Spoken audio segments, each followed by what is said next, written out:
Hello, everyone, and welcome to Together Stronger. So, for February, we have some very special episodes.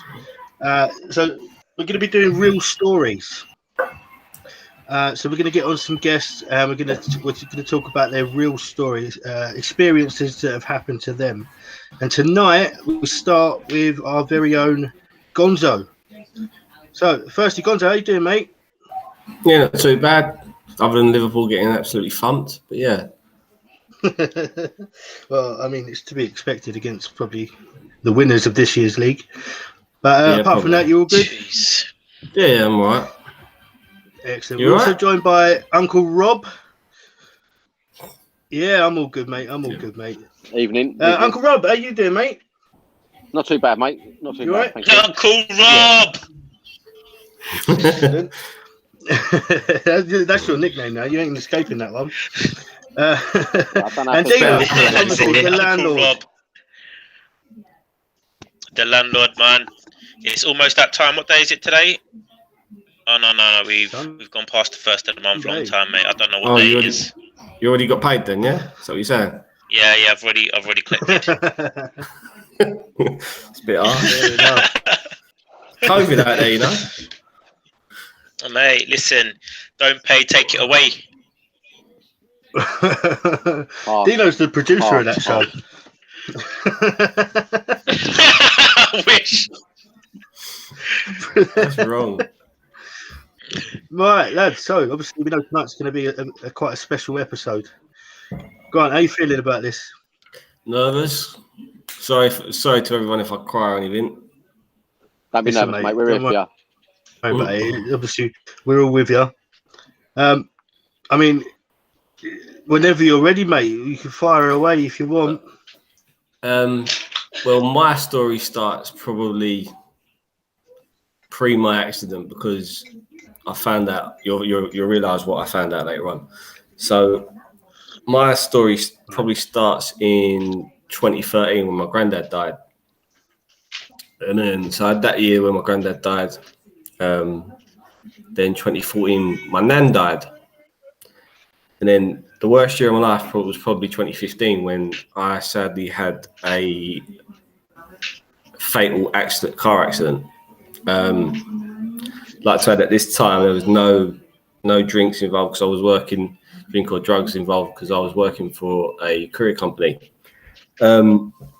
So I had a fatal accident because I became too complacent on the job that I did because I knew it so well. It just made me complacent, and I weren't paying as much attention that I should have been. And right. I mean, everyone that drives, and I'm going to dig a couple people out a little bit because I think I should, just because I don't want anything like that to happen to them, to me. Which one of them is the gaffer, and he should not be doing these lives gaffer talks with him driving around. Now, I had a Bluetooth in my van. I've done my last drop, and I've turned right out of a farm and sweeping left bend in a country lane, and where I've made a phone call before I've left the farm, it isn't ringing through the speakers, even though it's meant to be coming through. Right. And I glanced down at my phone to see if it was still connecting, which any normal person would do. And unfortunately, I had a head-on collision because I drifted over because I weren't paying attention, because I became complacent. Because I knew the road so well. Obviously, I do know the road so well, but I wasn't paying attention. And that's why I say now I don't agree with actually having Bluetooth in cars or any sort of cars. I just think your phone should be cut off automatically as soon as you get in the motor. To me personally, and yeah, it was April 2015, and like. If it ever gets back to the victim, I'm sorry, it wasn't something I went out that day to do. And a lot of people over the years said that you didn't mean to do it, you didn't mean to do it. But every person saying you didn't mean to do it doesn't mean I'm not going to beat myself up about it. There isn't probably a day that I don't really go without thinking about it in some sort of way. Whether it be I see something that I may have done, or like a car crash, or anything like that. Little things just remind you of it. Just the way someone's driving, anything. And that's day to day. So it'll always be a little bit of a battle. So that was the unfortunate event that led me to the depression. So I got arrested, obviously. Right. I mean, I held, after the crash, I mean, I've called 999, held the guy's head. And I was holding him, like doing what the people were on the phone said, telling me what to do. And they got there, I obviously told the police straight away, confessed to everything that I'd done. I glanced down on my phone, phone's connected to the van, via Bluetooth, everything that a conscious human being would do. But that won't give the victim or the victim's family any sort of comfort. I don't think it will give anyone comfort, even though you've done the best you can as a human being, which is sad, and I feel for them, but it's just the way life is. So, I mean, my solicitor, so when everything was being presented and everything else, he turned around and said, "You're looking at 2 to 5 years in prison for death by dangerous driving." Thankfully enough, he got it down to death by careless driving, which it was careless. It weren't dangerous, I believe, but some people may not. And so thankfully he got it down to that. But at that time I didn't know, so I already started preparing for the worst in my head, because it's just the way I am.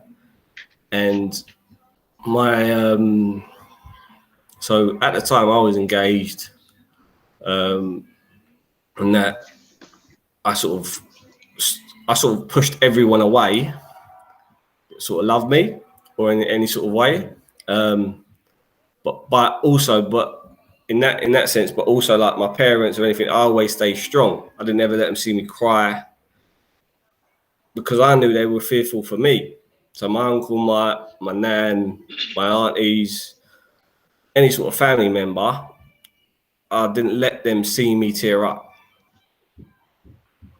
So I was on bail from that April till I went to court on April 2016.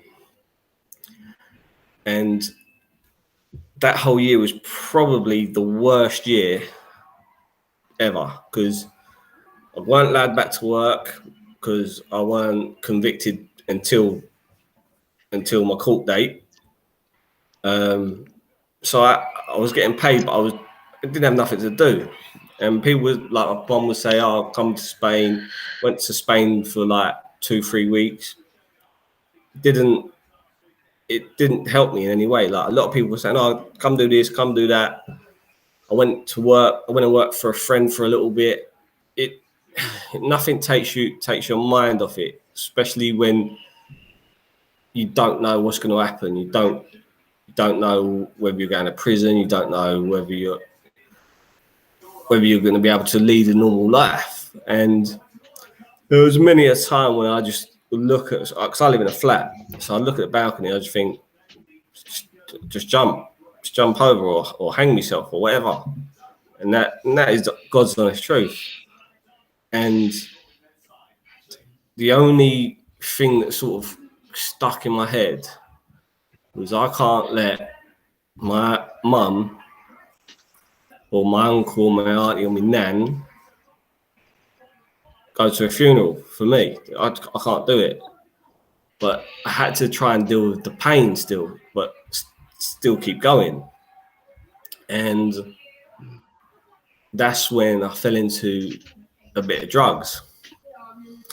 So I started using to block out the pain. So I didn't do it too much before I went to prison. Done it a few times, and I sort of stopped.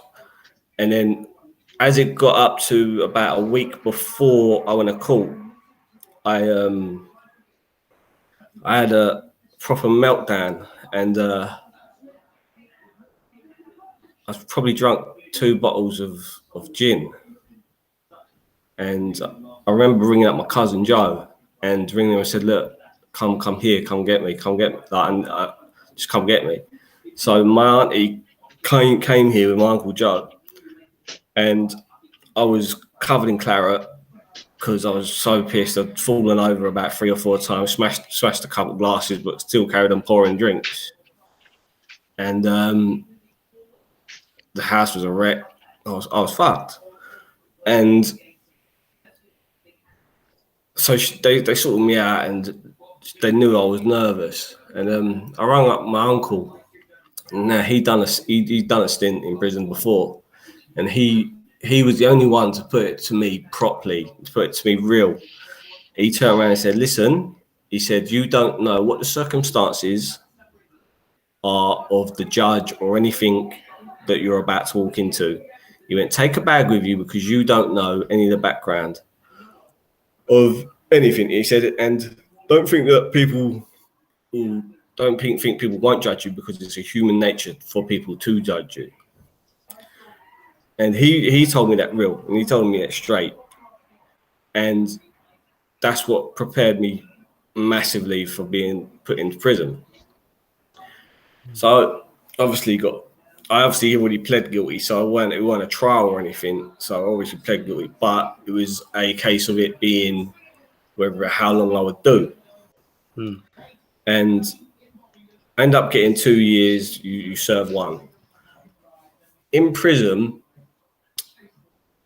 it was probably the easiest environment for me to deal with it mentally, because I didn't realize this until I got out, but in there I was training. I had people around me that understood. I mean, they're all criminals in there, and they're all done it in there for different things, but they understood that I wasn't a criminal like they were a criminal. So they talked to me and sort of guide me through prison. So they talked to me, and if I was down or anything, there were some really good people that I met in prison, and I trained every day because I was lucky enough I was in an open prison, so I could train every day, pretty much most of the day, which helped. But also there was a sort of counsellor but support group. I didn't really take any notice of it while I was in prison. It was more because I thought I felt good more because I was going to the gym and I had people around me and everything else. So I got out of prison and I've done my time. Lucky enough, pretty much unscathed by it, I thought, at the time. But nothing really. It's like I used to ring up my uncle and say, "Oh, what's happening? Anything happening?"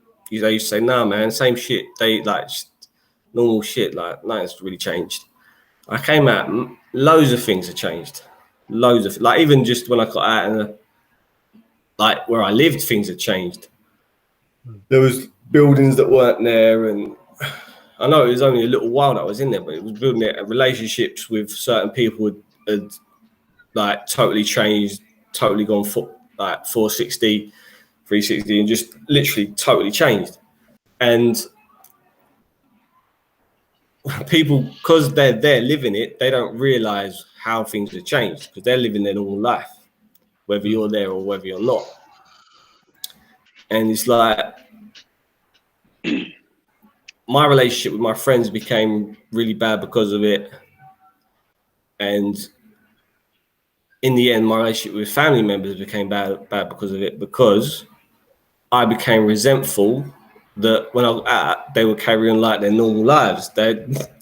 Which I shouldn't have done, but I sort of needed help, and I didn't realize I needed help.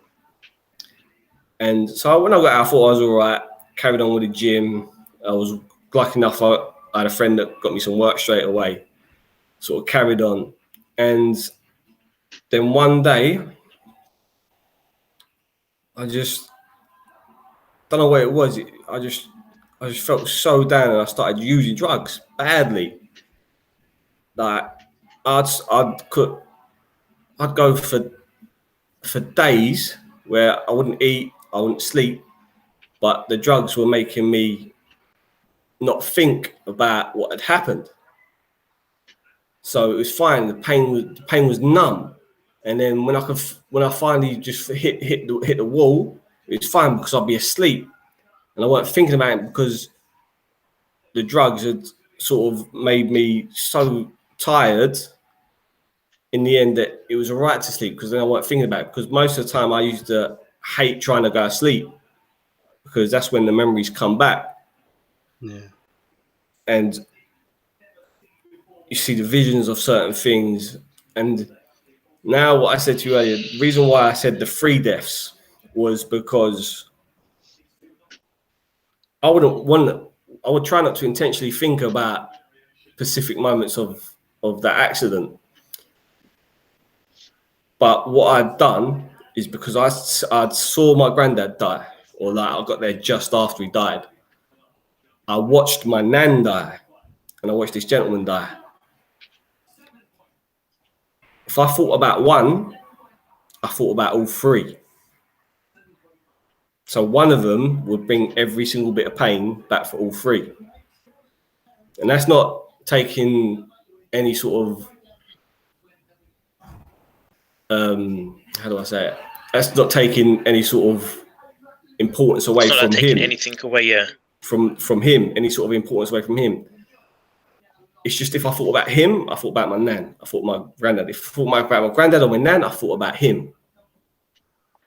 And I didn't, because I didn't deal with those 2 pains. And then all I was doing is added up 3 pains. I was adding up three different types of pain.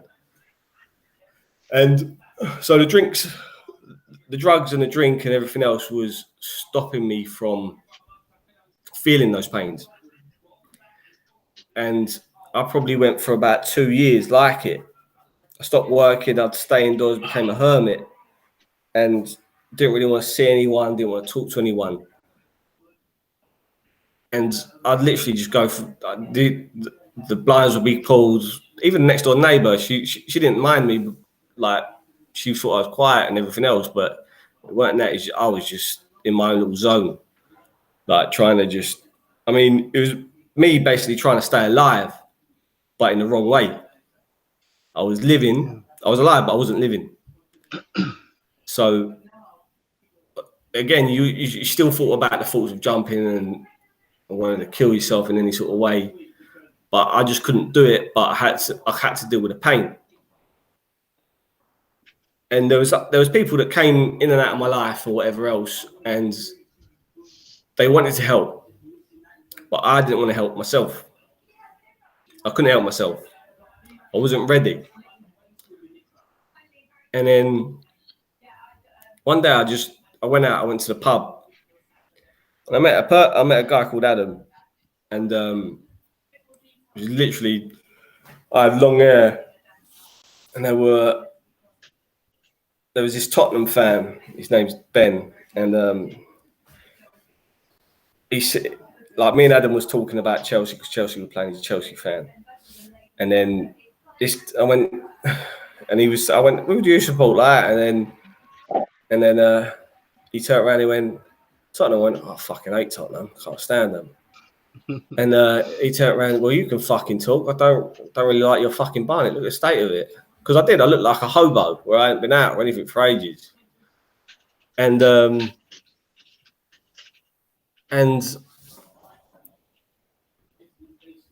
I got endeared by them. And we all talked. They didn't know me from Adam. I was just a geezer sitting in the boozer. they're all friends. They just gone and played five-a-side or whatever. We got talking, and like I mentioned that I used to play at a decent level and everything else to this Adam, I became really good friends with. And he said, "Oh, look, I play for a Sunday team called Forza." And he said, "Look, come down and play football." So it was only through football that I actually started talking to people, started socializing again. And then after that, I thought, you know what? I called Mind, the charity Mind, and got booked in to do therapy. And with Adam, this was before obviously I went to see the therapy. I actually got brave and spoke to him about what had happened. And it was probably one of the first people I got brave to and spoke to him about. And it was probably because he was a stranger at that time. And he was probably the first person to not judge me or anything. And then he introduced me to his friend Dan. And he done the same. And they were the two lads that said, "Look, come in and play football with us." So I went and started playing football with them, and the whole team just really helped me and just understood what I went through and everything else. So that was really good, and it helped that I had an outlet to talk. And I can't stress enough that you have to have an outlet to talk, otherwise you'll be stuck in your shit forever. If you don't talk, you won't solve the problem. So then I started obviously going to counselling. I started working again and started being social, which was good. And the counsellor obviously gave me little things to to build my confidence up again and everything else. But she also had to dissect my brain basically in how I thought. And I had the sort of two layers of pain. I had the layer of obviously thinking about the accident or my nan or my granddad at the same time, and she had to dissect that. But I had the layer of the resentment for the people that were there before any of this happened that were no longer there. So I had to deal with that myself, and it was probably the hardest thing to deal with. There's still people that I don't talk to, like my dad, but that's been issues for us for years. It's not necessarily through the accident. That was pre-accident. So it's a totally different thing. But it's like I've reconnected with Danny Webb, and she's been really good. Reconnected with mine and all you boys, because I never saw you for 5 years, five or more years. Yeah. Probably didn't see any of you since 2015. Nice. You know? Yeah. I think the last time I saw you, Gonzo, was we played football together. I think that was probably it. That was the last time I saw you. Yeah. So yeah, it was a lot of me having to deal with what I had to do, and anyone who's listening who dealt with a similar thing or has dealt with something that they might not. To be honest, they probably won't even see this because they're probably not even listening, and they probably won't, which is hard. So it's more people. If you had someone that was a friend before and they've had something happen to them and they've gone rogue, go and find them, because you don't know what position they're in. I mean, I went ghost for years. I went ghost. Amazing message. Sorry. Go on, can I just ask you a couple of questions? If you don't want to answer them, then obviously... No, of course you can. Have you ever had any contact with the family at all? No, I haven't. Gentlemen? No, I haven't. Did you try, or was that something that you thought you wasn't able to do, or they wasn't welcoming? Not welcoming, that's probably the wrong word. They wasn't probably... I mean... They wouldn't take it favourably, should I say? So I don't know how they would have took it. I haven't heard from them or in any sort of way. And it's not that I wouldn't want to, or I wouldn't want to say sorry or anything, because it's not that always. They might have They might have done, they might have not. They might need to talk to me. It's like you're damned if you do, if you're damned if you don't. Yeah. They might not want to hear things. They might have put that to bed, and it's just going to hurt them again. Bring it up, or they might need it to put it to bed. But I don't know. Sorry. And the people that go on. I was going to say, did they do a witness impact statement or anything like that in court for the sentencing or anything? Because sometimes you hear that the they did all that, things. And they said a lot about the gentleman, and that he was actually an Arsenal fan, and what he did for them and everything else, and which is totally understandable. What he meant to them. What he meant to them. And did they in that impact statement? Did they offer their forgiveness or anything? Did they touch on anything like that? No, they did not touch. They didn't touch anything like that. Which again is understandable. I'll take that. Yeah. Do you think if they had have done, it would have made your experience before, during prison, and after prison a little bit easier? No, because I'd have beaten myself up no matter what. You don't understand.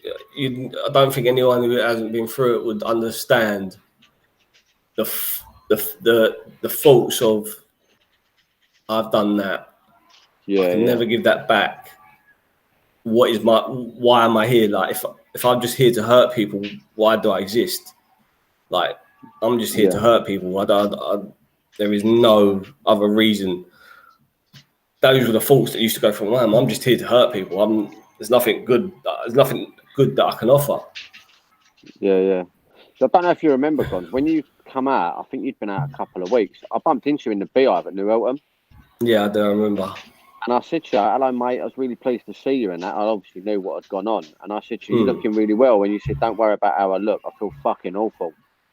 Yeah. I went, oh, right. And obviously, because we was drinking at the time, we was both in our different groups of friends and stuff. I said to you, look, there's my number. Hook up or whatever. Let me know if you want to catch up and have a chat or whatever. Yeah, I remember it well. Was you able to? Did you feel that, like you said, talking to strangers was easier than talking to people you knew?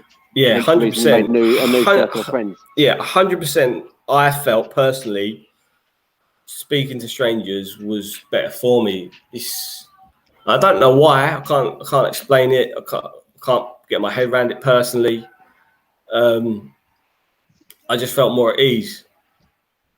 So the reason I ask is it's more. I think it might be just shame to be able to have to say this to your friends and how you was and what you've done. Yeah. What you was going through.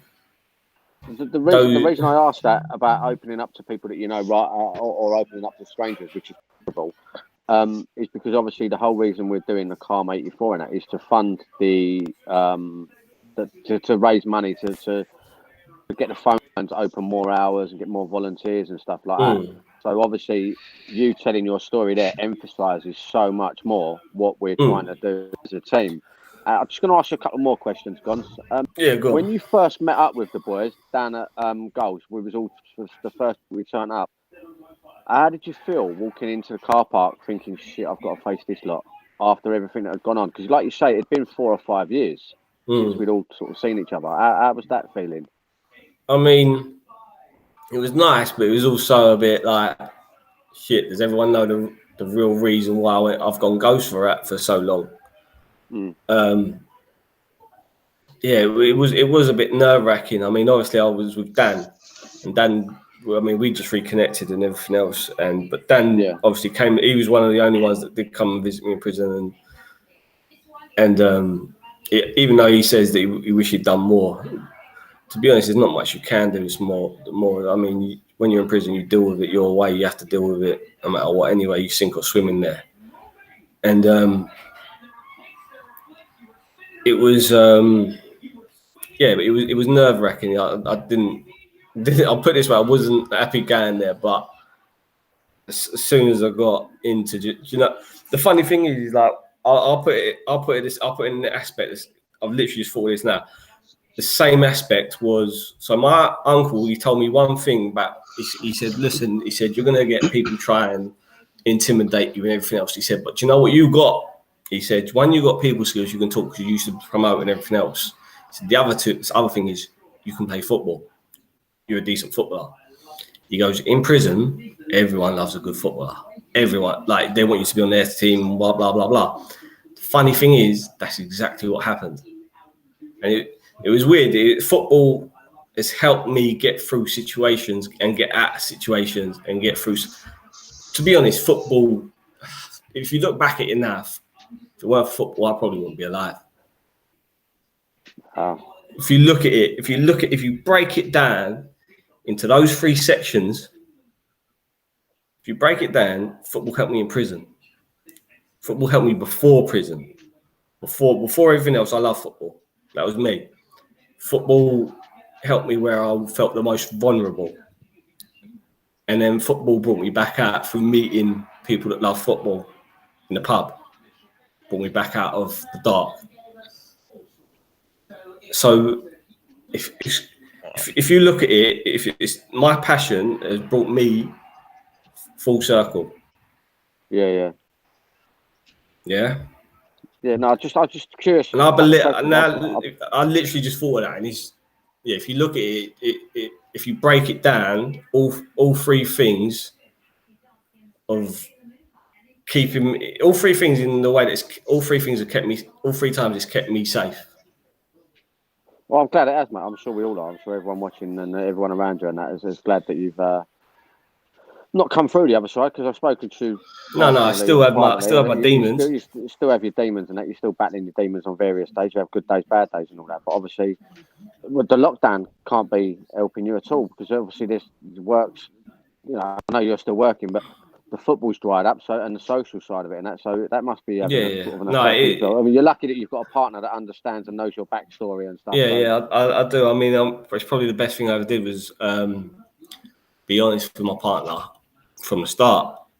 And I sort of once I met Adam and that, I thought, you know what? When they became a cat, like when I turned around and was opened up to him, I went, you know what?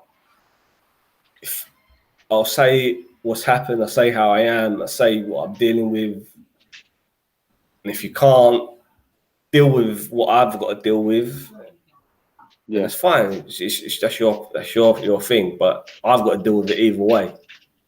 So your partner now, did you know her prior to dating her, or did you just meet and then went on a date? We met and then went on a date, and then I actually told her what had happened before we met. That was my next question. Yeah, how far? Yeah, I actually said that when we was messaging or whatever else that what had happened, because if you can't handle it. Some people can't handle it, and I'm sure there's people that can't handle it, and that. And I couldn't. To be honest, there was times in the past where I couldn't even handle it. I wasn't prepared to be getting to anything. I was fucked. Yeah. You know what I mean?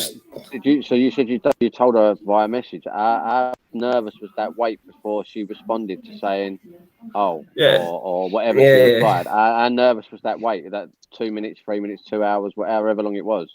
Yeah. I think it's because the question always comes up: why don't you drive?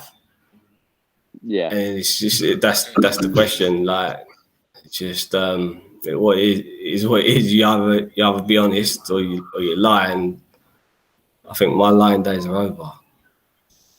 Yeah, well, it's a good clean slate.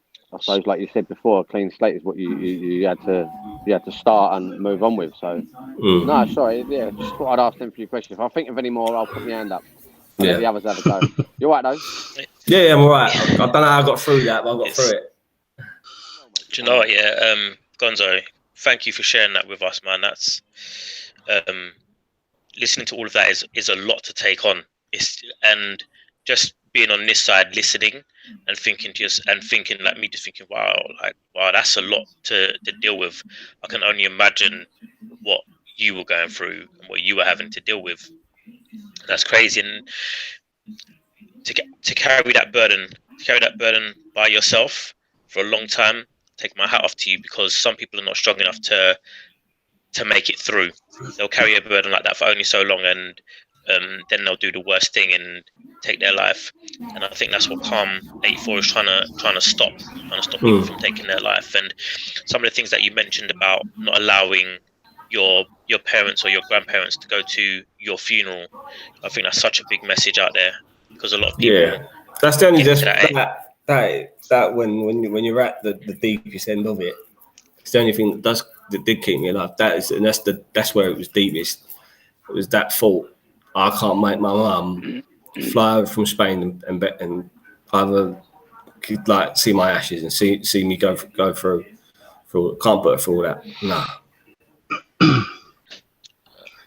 That's amazing. In terms of your sentencing, was you given a DCAT straight away, or well, I say straight away. Obviously, you sentenced. Did you go to sort of like a holding prison first? Yeah, I went to a holding closed prison for like a month and a half, 2 months, and then they gave me a DCAT because obviously I wasn't high risk. Okay. So I went pretty much straight there. I was lucky. Okay. These are more kind of personal questions to that.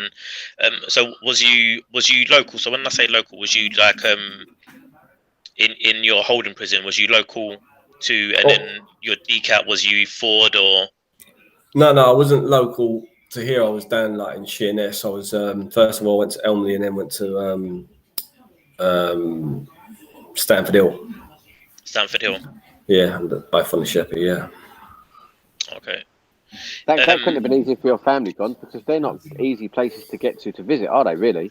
Yeah. Well, obviously my mum, she was in Spain, so she's. You'll find this funny. So my mum's obviously there when I got sentenced and everything else. So the first night I got held on remand, and I'm sitting there and I'm with this geezer who can't even speak English. I think it was a lorry driver or something. Is this the day of the accident? Yeah, this is this is not the day of the accident. This is the first night. Basically, the judge turned around. The judge said, I'm not sentencing you yet. I'm sentencing you tomorrow because they're overrun. So I obviously go back to court, and so got sentenced to 2 years. Obviously, do a year. So my mum's come and visit me. So my mum's there on the first visit, and she's turned around and said, "Oh, look, you can have some more clothes than that." She went, "Do you want me to bring some stuff in for you?" I went, "Yeah, bring me some books in." So she went. I said, "I'll bring the Game of Thrones books." I'm not a big reader, but I read them. And so she got some books. I said, "I need some jumpers and some tracksuit bottoms and whatever else." And I went, "Oh, can you bring me my pair of trainers?" And I'd forgot that I put some money and a phone in these pair of trainers because I don't trust my sister at all. And so my mum's obviously just being my mum, just chucked everything in a black bag, and then she's come to visit 2 days later. And then so my name gets called down to go down and go to visits, and then all of a sudden the alarm goes off. So there's this massive alarm goes in Nick, and so they pulled me aside and they went, "Oh, you're in a closed visit today." I was like, "All right, why?" She went, "Your uncle and auntie are here. They'll explain." Well, I'm meant to be seeing my mum. So I go in there and we went, "Man, your mum's been arrested." I'm like, "What?" And she goes, my mum goes, "I found a phone in her, like she's trying to sneak a phone in." I went, "Fuck. They're in my trainers." So my mum's got arrested, and then they let her off because she works for the government. She used to drive around MP. She used to actually drive Samantha Cameron around. And but my mum's got banned from ever for being able to visit any prison for like a year or 2 years. So she couldn't come and see me at all.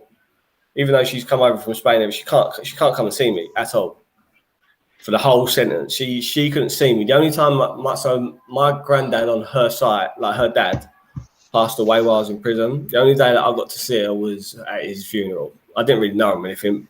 And she rang me up and goes, "Oh, granddad died." She went, "Oh, we're sorting out his funeral and everything else." And I went, The only reason why they reconnected as well was because before I went to prison, I was on bail. It was me that went and found, like, she asked me, he said he wasn't very well. And she asked me to go down to Eastbourne and find him. So I went down to Eastbourne and found him. And they obviously reconnected and everything else. And she looked after me a bit. And so she said, he'd passed away. And so she turned around and said, Granddad's died. And I said, do you want me to come to the funeral? She went, no, it's fine. We'll deal with it. I went, no, you're not hearing me, Mum. I said, do you want me to come to the funeral? She went, what do you mean? I went, gives me a day out, Mum. Get to see ya. Yeah. So yeah, that was the funny thing. Park, though, mate, is it? Not quite Fort Park. No, dude. Listen, it's not quite Fort Park going to a funeral, but you know what? Yeah. It's the best thing to be able to see my mum. No, you know what? It's just to see my mum because I never got to see her.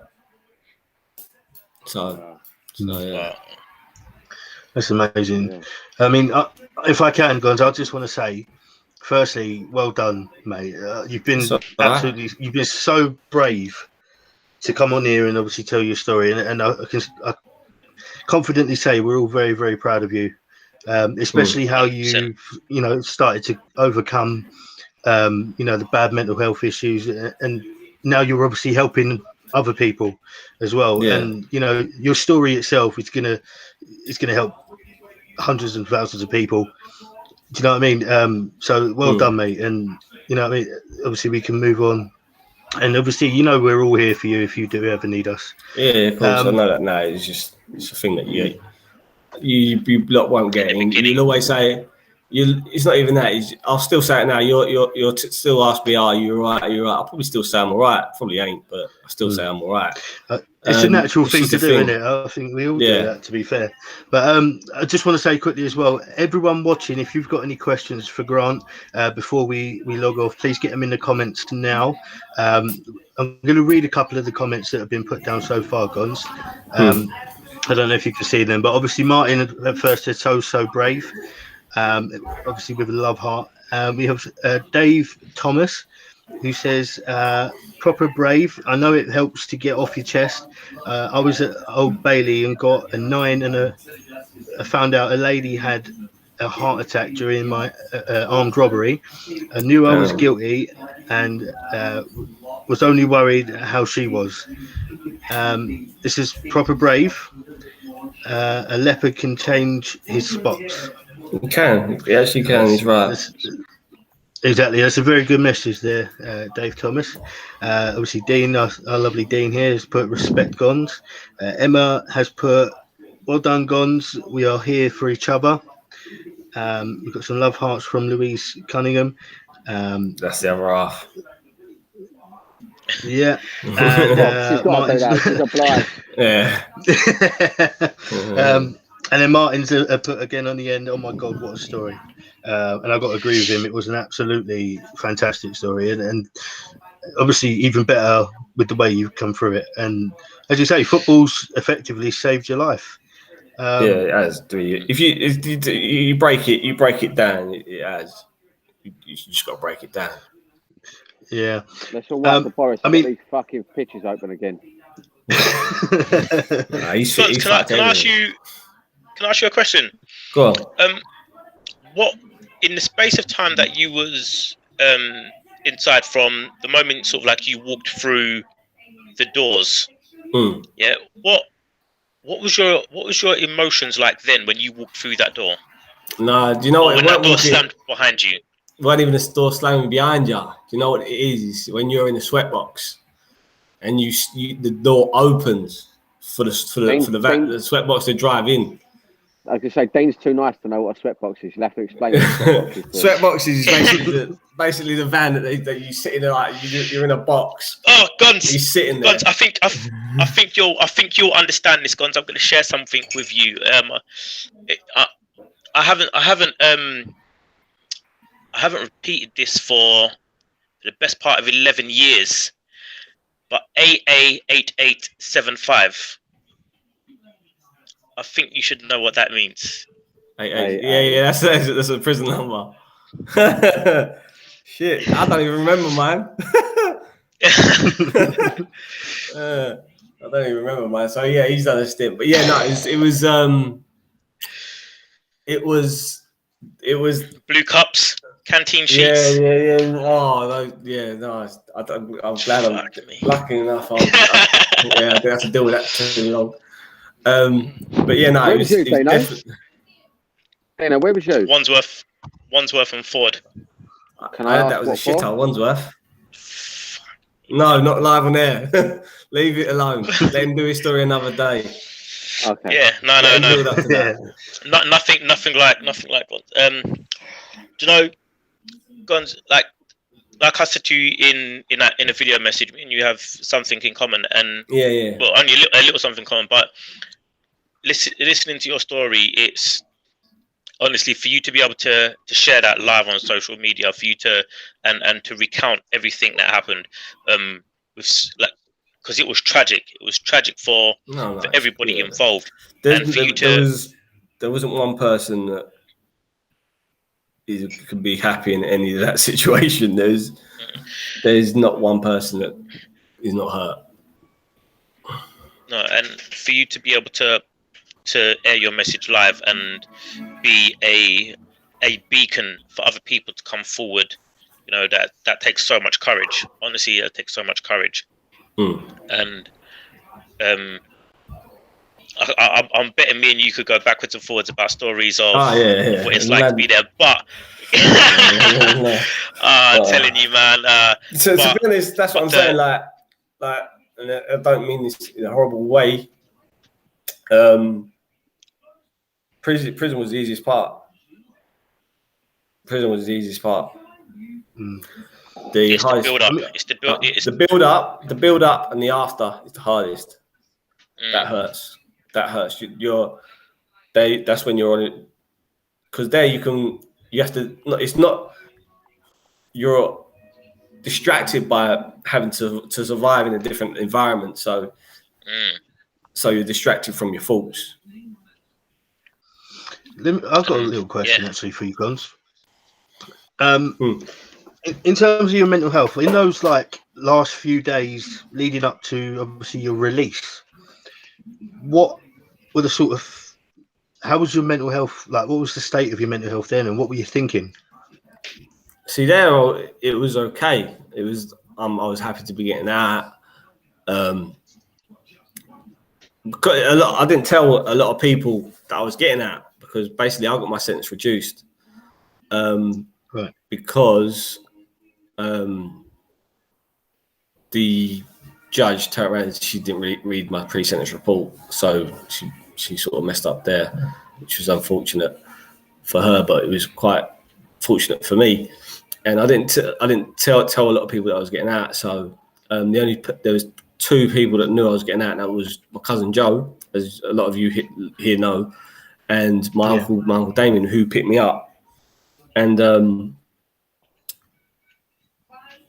it was more just being able to hug my uncle, and thing that I sort of thought about is like all I thought about. The one thing I thought about was like, shit, I ain't where's my wallet, and where's certain things if I left them.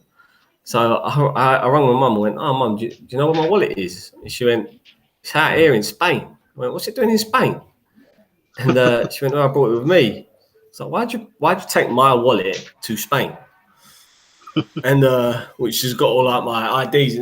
No, I'll tell you what it was. My mate Bob, he rang me up. He goes, I've got work for you ready when you get out. He goes, you make sure you got everything that you need. So I rang up my mum and said, oh, where's my wallet and everything else? Like, make sure to make sure I've got everything to sort of go straight into work. And she turned around and I sat in Spain. I went, Mum, what's you fucking doing that in Spain? She went, what do you need your fucking wallet for? You're in prison. And I turned around, well, I'm kind of getting out in 2 days. She went, what? So yeah, she didn't know. Then she had to get on a flight back over, and my uncle picked me up, and my uncle rang me and goes, oh, like, what's the crack with the day? Are you picking me up? I went, right, I need you to bring 6 steaks and 6 salmon, like salmon, just to get some salmon and get some steaks from Tesco's or something. He went, all right, what are they for? I went, listen, don't ask me questions, just do what I ask you for. Do what I ask. And so he got me the steaks and they got out, and he went, so what are these for? Like, I went, come on, get. So there's a calf. I don't know if anyone knows Elmley and thingy. Elmley Stanford Hill. So when you go down towards Elmley on the right side, there's a little calf, but the people in the calf are ex-cons that run the calf. And obviously, they're all my friends. So I've gone in there and just give them like some fish and steak because they can't eat that food or anything. They can't get hold of it. Do you know what I mean? So we've sat and my uncle's me and my uncle sat down and had a breakfast and that before we sort of drove home. And he's like, and my friends and that sitting there that I've met in prison, sitting there talking to my uncle. My uncle's like, man, this shit's surreal, man. I'm sitting here with a bunch of criminals eating food. Like, he was like, shit, man, this is different. And then he was like, he went to go and pay. He went to go in the bank, and all my mates went, no, you don't pay for fuck all here. Fuck off. It's like, it's mad.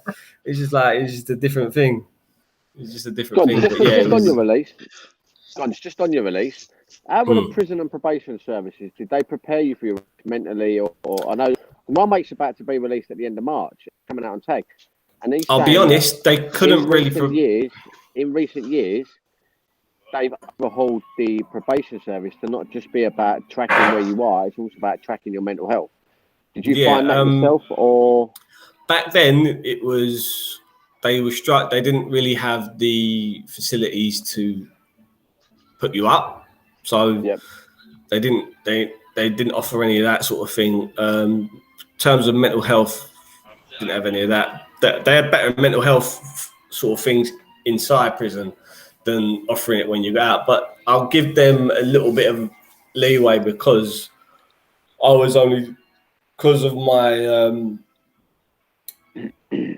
my appeal. I got out pretty sharply after I won my appeal because they only basically gave me they basically made me finish that month because they didn't want to pay out for if it was a wrongful jail time. Wrongful conviction or wrongful conviction, wrongful sentence because it wasn't wrongful conviction. I pled guilty. So that's what happened really. So they didn't have much time with me, to be honest. I've got one more question for you, Gonzo. So when you're inside, you acclimatise and you have a routine when you're inside, and you kind of follow this routine, and you acclimatise to being inside. Did you struggle to acclimatise when you came back, and if so, how did you deal with getting back into society and acclimatising to the more of the independence? I mean, first off, I was all right because I came back, went straight to work and that. But the more and more time that I got to have to myself was the more and more that I've started getting in deep with my own thoughts. Like you say, in there, it's more you know what you're doing at certain times, and you know when gym time is, you know when food time is. You don't really have much to play with. But like in there, I sort of used the gym and sort of made myself exhausted to go sleep. So it was an easier environment to do it. Whereas out here, you can do things. You can go and sit you can go to the shops and whatever else, or go and watch a film or whatever. You've got things to do, but that ain't necessarily what you need. Probably not. Yeah, like it's going from a structured environment to an unstructured environment. Yeah, it is. Wow. So that's that one really. That's brilliant. Anyone, Rob? Have you got any more questions at all? No, I don't think so. No, all right. Well, Gonzo, I'll just read out a couple more comments that people have put down. So we got Nikki Wilcox said, big respect to you, Gons. What a story. Ella Palmer said, incredible courage to share your story, Grant. Well done. Georgina Murray said, well done, Grant. Thanks for sharing and shining light on such an important subject. And Martin's put down, that's a powerful message when you said prison was the easiest thing. The build up and after was hard. And I agree with him. That is a very, very powerful message. Sorry, one more comment's just come in as well from Michelle Cordery, which is well done to open up. Very brave. Thanks for sharing. And remember, as traumatic as it was for everyone involved, accidents do happen, unfortunately. I hope you're now able to make peace with your demons. That's a lovely comment there as well. Gonzo, do you know? I do have another question for you. You know. That's all right.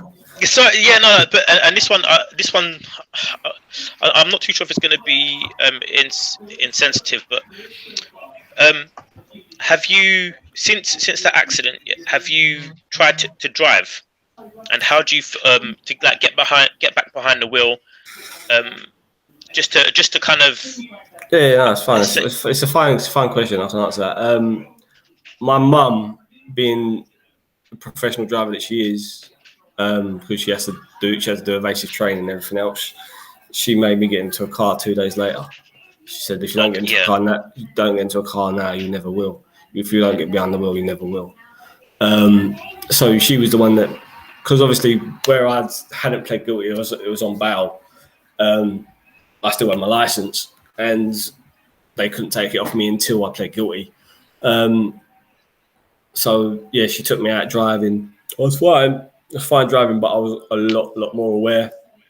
And recently I've started doing lessons. I was meant to have my test on the 22nd of January, I believe. It's now moved to the 29th of March. So I was doing lessons sort of in between here and there for all these lockdowns or whatever else. So yeah, I'm just more aware. I turn my phone off, don't even have it on. Wow. I don't, like I say, I don't agree with what Martin does with the whole, and I don't mean to dig him out purposely, but it's just what I feel like. I don't think anyone should be talking, doing messages and anything like that while they're behind the wheel. I don't even believe that you should even be able to talk to people via Bluetooth behind the wheel anymore. If I get a car, I want there is a function, I believe, Ford do where basically just blocks your signal while you're driving. Yeah, I've got that on my car. If someone texts me while I'm driving, it only works on text. So if they call, it comes through the Bluetooth system, like you say. But if they text, it sends a do not disturb message straight back to them saying that this person is driving. They will text you when they reach their destination. Yeah. Do you know, respect to your mum to making my mum's a hard person. Anyone that knows my mum, they'll know she's a hard person. She's a hard person. She don't business. Do you know what? Yeah, because that and that accident like that can put a fear into you to make you not want to ever drive again, or maybe even not make you want to get back into the car. It's probably because of my nan and my mum that I didn't tear up for a long time, other than two like a week before the sentencing date. And it's because she's like, you don't show fear, you don't show weakness, in my family, that's the way we was brought up. You don't show any sort of weak emotional weakness. It was like when I was in the dock, didn't cry. I made sure the people that I had there supporting me wouldn't cry. I mean, I turned around and said, my people asked, look, do you want me to come? I was like, nah, if you're going to cry, don't be. And that's not me being nasty or I think it's just, I've seen my mum cry once, just once. And I'll never want to see her cry again. That's the most painful thing. Yeah. I can't watch that. And I see her cry at my nan's funeral, I can't watch that. That is powerful. Man. What an opening! That is probably why that my mum's probably kept me alive through the bad bits. Because it's her. You know, I mean, she it's the tough love and everything else, but it was her tough love, and I couldn't. If she was there and crying at my funeral, I would never forgive myself. Just to lighten it up a little bit, then, Gonz, because this was strong, yeah. Oh yeah, that bit got me. That bit got me a little bit. Keep going. Let's get in tears. Come on. No. What survival tips did you? What's that program where they go? I'm not gonna cry. You're not gonna get me. What survival tips did you learn inside? Did you learn how to cook rice in a kettle? Yeah. Learn all that. Yes. Learn all that. The main thing is I'd say the best way to survive is give make friends with the biggest dude. No. So when you're walking past someone on your block, on your thing, just sort of like turn so you don't, on your landing, so you don't barge them or anything else, because you don't know who you're barging. Them mad motherfuckers might fuck you up just for doing that shit. Do you know? Yeah. What's the weirdest? What is the weirdest thing you saw? Oh, mate. It's gonna be something horrible, isn't it? So there's two things that stick out in my mind. No, three actually. So this was when I was in closed prison. So got to go out in the yard, and in the other yard are obviously walking around and everything else. And a couple of lads are talking to. So you got the fence, and some lads from our yard are talking to some lads on their yard. And then all of a sudden, some geezers come up from behind the guys on their side and just cut the geezer's neck. Fuck! What? Yeah, just slice his neck. Oh my god! And that was, I'm just walking around and I'm just like, shit. And then obviously the alarms go off, everything, the riot police or whatever it is, the screws and all that running. But yeah, that was one of them. So then I get put it to DCAT, and I'm thinking, I ain't gonna have to deal with that madness over here because everyone's getting home soon. But man, it was mad in there. So you got lifers over there as well. You still got people that are lifers over there. Yeah. So I'm in. So it's my first night and my actual my cell that I'll be staying there for the rest of my time, and so I've made me bed and everything else. Sweet, I'm gonna have a shower. So as I'm going to the shower, like you got the shower room here, and then you got the phone boxes here. So this geezer's going mental on the phone saying, "You fucking cunt! You wait till I see you." Blah blah blah. And so he's gone mental, and I just thought, shit, he's having a bad row, or whatever. And I've just gone in to have a shower. I'm just there, and then all of a sudden the geezer's come bowling into the shower. He just started smashing up the shower rooms and everything, going mental, like smashing just smashing the doors in the shower rooms. I'm looked at him, I'm like this. You right there, mate? How you doing? I'm talking this geezer's bold, 6 foot something, built. I'm like, he's just going, that cunt. And then, so he's bowled out, and then I thought, shit, I've just got myself dried off, gone to bed. Next morning, the geezer's come and knocked on my cell, and he's gone, I'm really sorry about that last night. He said, I'm getting out today. That's been Mrs. She's gone out on one and had a drink and all that lot. Like she's meant to be picking me up. I went, don't worry about it, mate. Shit happens, you know what I mean? Sort of thing. Like I'm not gonna say nothing. He goes, listen. He goes, if you've got like you've got bed sheets and all that. He goes, I know all this stuff. Shit, you'll know about it, Stino. So. So he's giving me quilt covers and bed sheets and all that lot. Pillows it's like Christmas, I tell you. the little things that make you happy. Yeah. Oh mate, I was set up, but yeah, it was nice. But yeah, it was mad. And then the other thing was, I was writing a letter to my aunt one day, and in open it, you sort of have you'll probably know, Steve. You hold the deodorant things, and you hold the door open, and you shove it in the thing so your door's open. And this geezer, who's like, his name's Gary. He was ex like heavyweight champion of the world, and he fought David Hay. And he was in there, and he's massive. He's like 6 foot something or whatever, bald, big ginger beard, hands like fucking frying pans. And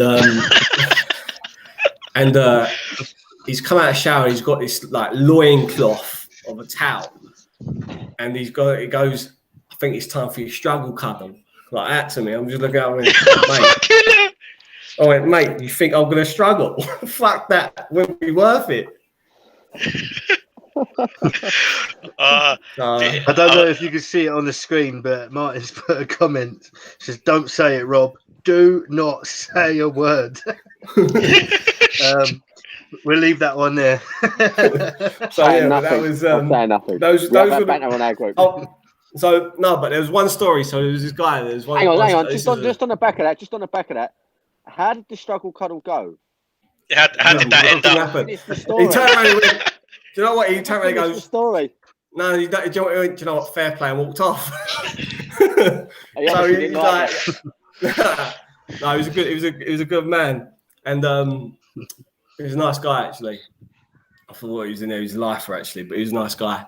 And then there was just one story. So there was this guy. He's done quite a bit of bird, and they was talking about like really bad, like mad experiences and stuff. And he goes, "Oh, there was one time when this geezer, like he was in his cell, he was going nuts. Like he just wanted to go into the medical wing or whatever it is, and like he's just going nuts. And he's gone.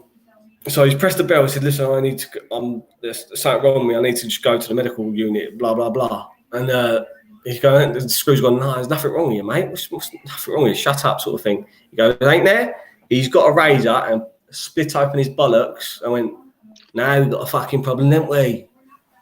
That's goodness. The maddest story. You just cut your own bollocks open just to go to the medical unit. Yeah. Was he ever fed? My goodness. I don't know. It's just mad. Probably. But it was just mad in there. But it's like I say, football made me survive in there because I made friends because of football. We made a football team in there. We played in the Sheppey League and that. So yeah, it was good. It's good fun. Got to go out, get some KFC. It's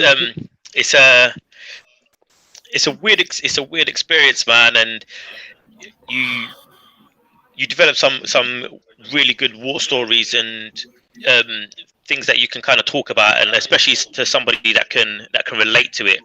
It's madness, and the setup is unreal. But as much as we laugh and we can laugh and joke about it now, like when I say the mental torment on the build up to it is something else, and it's not to be taken lightly. No, it's the mental build up is so bad, bad, especially if you're on bail for a long time. I don't believe they should be the CPS should be able to let people be on bail for that long. For that, and one thing that I found out, did you know you could have applied for a bail tag, which is for every day that you spend on a bail tag, it's half a day off of your sentence. I didn't even know what bail tag was, mate. But you have to request it, and that's the thing. Yeah, that's something I don't even know what it is. Yeah, you don't even know. So basically, for the period of time that you're on bail, you can ask to be on tag. Yeah, I didn't know that. Yeah, so it's crazy what you find out when it's too late. Oh yeah. Yeah. You find out more about the system when you're in the system. Yeah. But this has definitely been an eye opener, man, and it's crazy. And I take my hat off to you, Gonzo. I really do, because it's like what you've dropped today is absolutely crazy. Big dude, struggle, cuddle. I've never lived that down. Oh mate, but I'm gonna pass on. I think we're wrapping up now, so I'll pass it on to Corey. Are we gonna put in our march around the world? Yeah, who ain't signed up? So anyone watching, get signed up. Come on, £5 signed up. If Gonz can sit there in his kitchen telling this story, people can part with a £5. Don't be tight. It's all for a good cause. £5 could be the end of a phone call. I'll just say this: it might be someone that can't reach out, and you might help them reach out in some sort of way. So you might save their life. £5 could be £5 could make a difference. Just sign up, get involved. March around the world with Calm 84. Come on. Starts 1st of March. Obviously, give us a message if you do want details, and we'll help you get signed up. I just want to say, firstly, thanks, Rob, Dino, for coming on with us. Thanks again, Grant. Absolutely amazing that we got to hear your story tonight. And I'm sure, everyone will see you guys in the future. I know next week we've got another great story to tell. But again, thank you so much for joining us tonight. Gonz, absolutely. Again, I'll just say, I know I'm repeating what I said earlier, but so brave of you to come on here tonight and tell your story. And we're very, very proud of you. Lads, there will be people that won't like what I said, and it will rub some people up the wrong way. And do you know what I mean? So there are other people that are affected in a different way. But it's your story. I know. I know it's my story. I know it's my story. Yeah. But just remember, there's other people on the other side as well. Of course. Yeah, I was going to touch on that just now and say that obviously, a lot of people tonight would have, probably sympathised with you, and but a lot of other people will probably struggle, and this video could affect some people. But if it does affect you, then get in contact with someone. We've got all the numbers and names that you need rolling across the bottom of our screen. If you are not comfortable speaking to them, then you can contact one of us here at Calm 84 FC. We'd be happy to have a chat with you and help you and encourage you to point you in the right direction.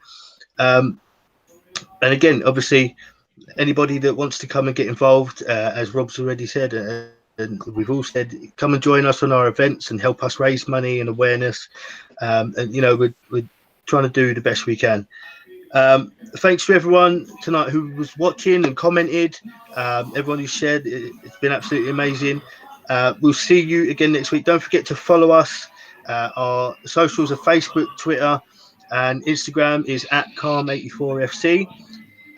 The YouTube channel is Calm space 84 space TV. And guys, thanks very much. Take care. Cheers, fellas. And see you next week, everybody. Cheers, mate.